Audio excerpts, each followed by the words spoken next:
త్వరలో పాదయాత్రలు చేయడానికి సిద్ధమవుతా ఉన్నారు. వచ్చే నెల ఏ లక్ష్యంతో ఈ పాదయాత్ర చేయబోతూ ఉన్నారు? 2 సంవత్సరాల పరిపాలన తర్వాత ఆంధ్రప్రదేశ్ రాష్ట్రంలో ఎలాంటి పరిస్థితులు ఉన్నాయనుకో? పాదయాత్రకు సంబంధించి జరూరీ బదలావు అనేటువంటి పేరుతో మార్పు కావాలి అనేటువంటి నినాదంతో దేశవ్యాప్తంగా పాదయాత్ర కార్యక్రమాలు, ప్రచార యాత్ర కార్యక్రమాలకు భారత కమ్యూనిస్ట్ పార్టీ సిపిఐ ఆగస్టు 6వ తారీఖు నుంచి 15వ తారీఖు వరకు ఈ కార్యక్రమాన్ని కొనసాగించాలని నిర్ణయించింది. కేంద్ర ప్రభుత్వాలు, రాష్ట్ర ప్రభుత్వాలు అవలంబించేటువంటి ప్రజా వ్యతిరేక విధానాలపైన ప్రజలను చైతన్యవంతులు చేస్తూ పోరాటానికి వారిని సన్నద్ధం చేసేటువంటి కార్యక్రమంలో భాగంగానే ఈ కార్యక్రమం కొనసాగుతుంది. ఈ అధికారంలో ఉన్నటువంటి కూటమి ప్రభుత్వం కూడా చాలా వాగ్దానాలు చేసినటువంటి సందర్భం కూడా తెలుసు. ఎన్నికల మేనిఫెస్టోని ఒకసారి తిరిగేస్తే ఎన్ని రకాల వాగ్దానాలు చేశారు, వాళ్ళు ఎన్ని రకాల పండుగలు పబ్బాలు జరుపుకొని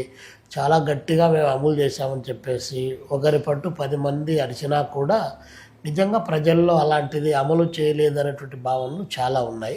ఆంధ్రప్రదేశ్ రాష్ట్ర కమ్యూనిస్ట్ సమితి నాయకత్వంలో 17వ తారీఖు నుంచి 28వ తారీఖు వరకు ఎవ్రీ డే ప్రతిరోజు ఒక ప్రజా సంఘాది విద్యారంగ సమస్యలపైన కానీ, నిరుద్యోగ సమస్య పైన కానీ, కూలీ రేట్ల పెంపుదలకు సంబంధించి కానీ, కార్మిక వర్గానికి సంబంధించినది కానీ, అదేవిధంగా భారత రాజ్యాంగ హక్కుల పరిరక్షణకు సంబంధించినటువంటి విషయంలో అన్ని ప్రజా సంఘాలు, సిపిఐకి అనుబంధమైన ప్రజా సంఘాల నేతృత్వంలో ఎవ్రీడే ఒక కార్యక్రమానికి సంబంధించి రాష్ట్ర వ్యాప్తంగా 27 జిల్లాల్లో కూడా యాక్టివిటీకి ప్లాన్ చేయడం జరిగింది.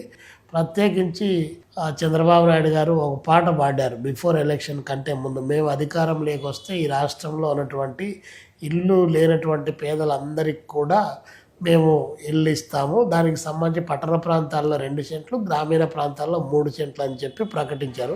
ఇల్లు కట్టుకోవడానికి 4 లక్షల రూపాయలు అని చెప్పి ప్రకటించారు. అంటే 2 సంవత్సరాలు కంప్లీట్ అయిపోయింది. ఇల్లు లేదు, ఇడుపు లేదు, 4 లక్షల రూపాయలు డబ్బులు లేనటువంటిది. ఇది ఒక ప్రధానం. అదేవిధంగా మహిళలకు సంబంధించి 1500 అని చెప్పేసి ఆ మాట చెప్పాడు. అది కూడా అమలు కానటువంటిది. నిరుద్యోగులకు సంబంధించి కూడా చాలా తెలివైనటువంటి ప్రకటనలు, నిలువెత్తు యాడ్స్ ఇస్తున్నారు తప్ప వాస్తవంగా నిరుద్యోగులకు 8 లక్షల ఉద్యోగాలు రావాలి. ఇంకా ఇప్పుడు 2 నెలలు అదనంగా జరిగింది కాబట్టి 8.5 లక్షల ఉద్యోగాలు రావాలి. కానీ అలాంటి పరిస్థితి రాష్ట్రంలో ఎక్కడ కూడా లేదు. అది కూడా డిఎస్సి అనేటువంటి దాన్ని ఒకటి చేశారు. అది కూడా అంత తప్పులు తడక, అక్రమాలు వగైరా జరిగాయని చెప్పేసి ఈరోజు రాష్ట్ర వ్యాప్తంగా నిరుద్యోగ యువత ఆందోళన చెందుతున్నటువంటి పరిస్థితి. ఆ డిఎస్సి కూడా గత ప్రభుత్వం వేసినటువంటిదే తప్ప ఈ ప్రభుత్వం కొత్తగా వేసినటువంటిది ఏమీ లేనటువంటిది. కాబట్టి ఇలాంటివన్నీ కూడా ఉన్నాయి. పైగా మేము అధికారంలోకి వచ్చిన తర్వాత పారిశ్రామిక రంగ అభివృద్ధిని బాగా చేస్తామని చెప్పేసి ప్రకటించారు. పారిశ్రామిక రంగ అభివృద్ధికి సంబంధించి సిఐఏ సదస్సు జరిపారు విశాఖపట్నంలో. 20 లక్షల కోట్ల రూపాయలు పెట్టుబడులు వచ్చాయని చెప్పేసి ఒకవైపు చెప్పారు.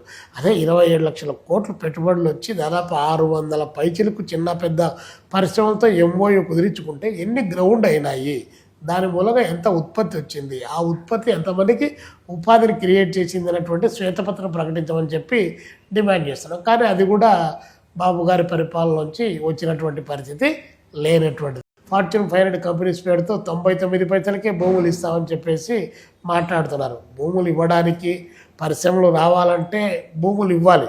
బట్ కానీ పరిశ్రమలు వాళ్ళు ఉత్పత్తి చేయడానికంటే, ఉద్యోగాలు క్రియేషన్ చేయడానికంటే త్రిపుల్ పరిశ్రమల యొక్క కార్పొరేట్ కంపెనీల యొక్క ప్రయోజనాలు కాపాడే పద్ధతుల్లో వ్యవహారం నడిపిస్తే దాని మూలంగా ప్రజలకు ఉపయోగపడేటువంటిది ఒరిగేది ఏమీ లేదు. కాబట్టి ఇవన్నీ ఒకటి.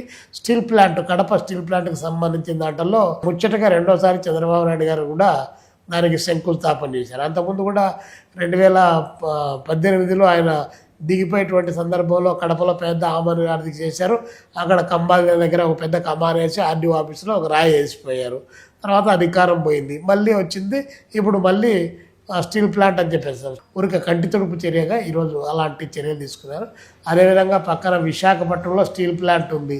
ఆ స్టీల్ ప్లాంట్ ఈరోజు ప్రైవేట్ వ్యక్తులకు ఇవ్వడానికి ఉవ్విళ్ళు ఊరుతూ ఉన్నారు. ఉండే ఉద్యోగులందరినీ తొలగించడానికి కావాల్సినటువంటి అన్ని రకాల ఎత్తుగడలు వేస్తూ ఉన్నారు.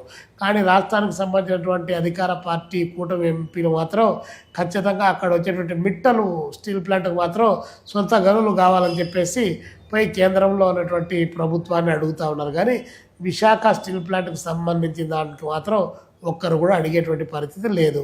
ఈరోజు నక్కపల్లి దగ్గర వచ్చేటువంటి బల్క్ డ్రగ్ పరిశ్రమ కానీ, లేకపోతే విశాఖ కేంద్రంగా వచ్చేటువంటి డేటా సెంటర్లు, అది గూగుల్ డేటా సెంటర్ అంటే గూగుల్ డేటా సెంటర్ కాదు, అది ఆదాని డేటా సెంటర్ అయితే దాని గూగుల్ డేటా సెంటర్ అని చెప్పేసి పిలిపిస్తారు. ఏదో ఒక డేటా సెంటర్లే అనుకుంటే అది ప్రపంచ దేశాల్లో దాన్ని తిరస్కరించి అక్కడ పర్యావరణానికి ఇబ్బంది అవుతుంది, తాగే మంచినీళ్ళు కలుషితం అవుతున్నాయి, ప్రజలకు ఆరోగ్య సమస్యలు వస్తున్నాయి, పైగా వాటర్ చాలా ఎక్కువ కావాలి, దానికి కరెంట్ ఎక్కువ కావాలి, రకరకాలదంటే దానికి 20,000 కోట్ల రూపాయలు దానికి రాయితీలు ఇచ్చి అక్కడ తీసుకొని వచ్చి ఆ ఉద్యోగాలు ఎన్ని ఇస్తున్నారంటే ఇంతవరకు ఇతిమిద్దంగా చెప్పగలిగినటువంటి పరిస్థితి లేనటువంటిది. చంద్రబాబు నాయుడు గారు 2024 జూన్ నెలలో ఒక డయాగ్రామ్ వేసి అసెంబ్లీలో మంగంపేట ప్రపంచ ప్రఖ్యాతిగాంచినటువంటి మంగంపేట వెరైటీస్ గనులు 20,000 కోట్ల రూపాయలు జగన్మోహన్ రెడ్డి అండ్ కో దోపిడీ చేశారని చెప్పారు.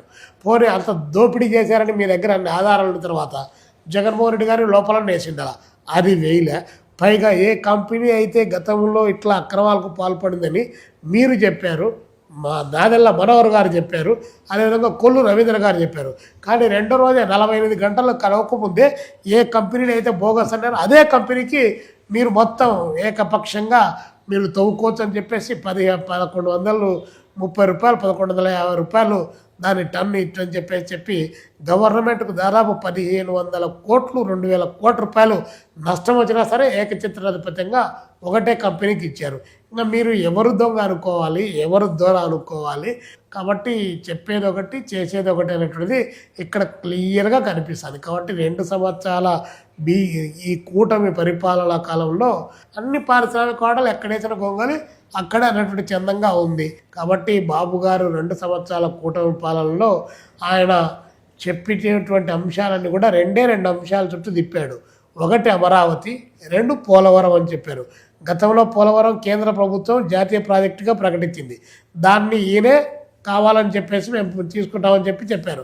అదే ప్రధానమంత్రి గారు ఇదే విజయవాడకు వచ్చి, ఇదే గుంటూరు జిల్లాకు వచ్చి, ఇదే తిరుపతిలో వచ్చేసి చంద్రబాబు నాయుడు గారు మీరు ఏటీఎం లాగా వాడుకుంటారని చెప్పేసి ఉపన్యాసం ఇచ్చారు. ఇదే అమిత్ షా గారు విశాఖపట్నం కేంద్రంగా బీచ్లో పెద్ద బహిరంగ సభ పెట్టి ఇదే చెప్పారు.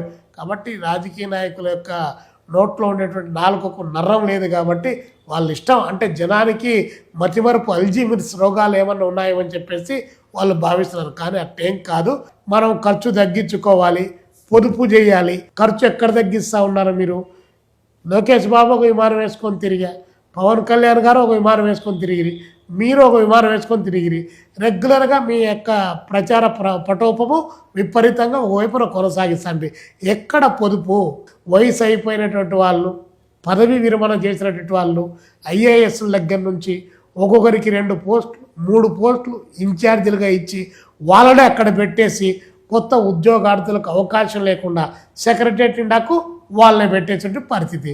అదేవిధంగా రిటైర్డ్ అయినటువంటి పీపుల్ను ఇళ్లకు పంపిస్తే వాళ్ళకు కావాల్సినటువంటి డబ్బులు, పెన్షన్ డబ్బులు ఇవ్వాలి కాబట్టి ఆ డబ్బులు ఇవ్వడం సాధ్యం కాదు కాబట్టి వాళ్ళనే కొనసాగిస్తున్నారు. మరి నూతనత్వం ఎలా వస్తుంది? మేమైతే రిటైర్డ్ అయినటువంటి పీపుల్ను ఇంటికి పంపించమని చెప్తా ఉన్నాం, కానీ మీకు వాళ్ళందరూ ఉపయోగపడతారని చెప్పి వాళ్ళను పెట్టుకున్నారు. ఇప్పుడు రావాల్సినటువంటి నూతన తరం రావాల్సిన దాన్ని నిరాకరిస్తున్నారు. బాబు గారు నాతో పాటు నాకు తగ్గట్టే ఉండాలనేటువంటి బాపత్తులో ఆలోచిస్తున్నారు. ఇది కరెక్ట్ కాదనేదే మా అభిప్రాయం.